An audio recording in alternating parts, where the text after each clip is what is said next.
Assalamualaikum warahmatullahi wabarakatuh. Perkenalkan, nama saya Aminah dari Prodi Ilmu Administrasi Negara Kampus Al-Wasliyah Banda Aceh dengan NIM 232463013 semester 1 unit 1.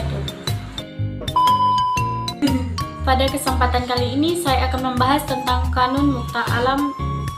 Pada masa itu, pusat pendidikan tertinggi tatkala merupakan pusat pendidikan tinggi Islam pertama di Asia Tenggara. Lembaga ini banyak berjasa dalam menyebarkan Islam dengan banyaknya ulama dari alumni, kemudian menjadi pendakwah Islam ke berbagai penjuru kepulauan Nusantara.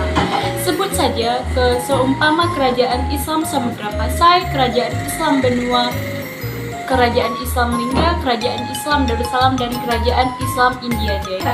Kanun Muqta Alam adalah sebuah undang-undang dasar kerajaan sebagai penyempurnaan peraturan-peraturan yang telah dibuat sebelumnya.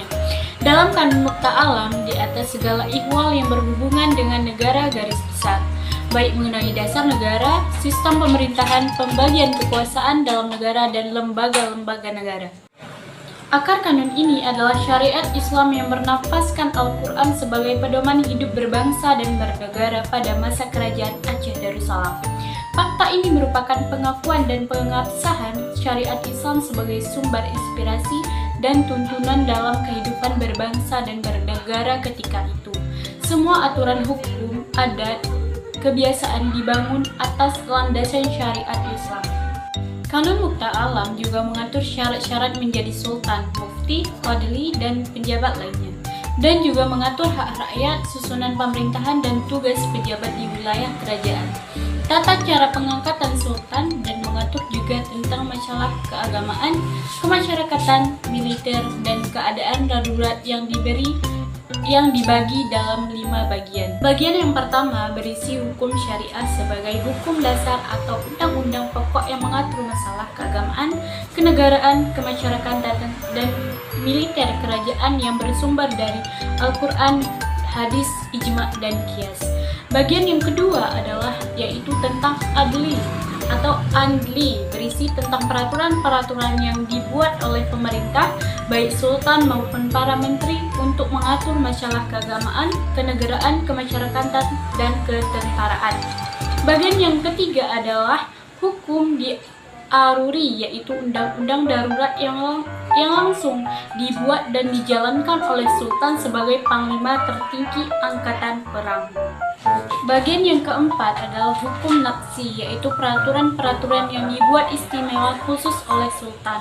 Dan bagian yang terakhir atau yang kelima adalah hukum ukri, yaitu peraturan-peraturan yang dibuat oleh para ulil balang untuk mengatur pemerintahan di tingkat wilayah atau peredasi. Kanun Muqta Alam sebagai undang-undang kerajaan sudah cukup baik untuk ukuran zamannya, yang dijadikan rujukan dan contoh oleh beberapa kerajaan di Asia Tenggara. Ungkapan bijak mengatakan bahwa sejarah adalah cermin masa lalu.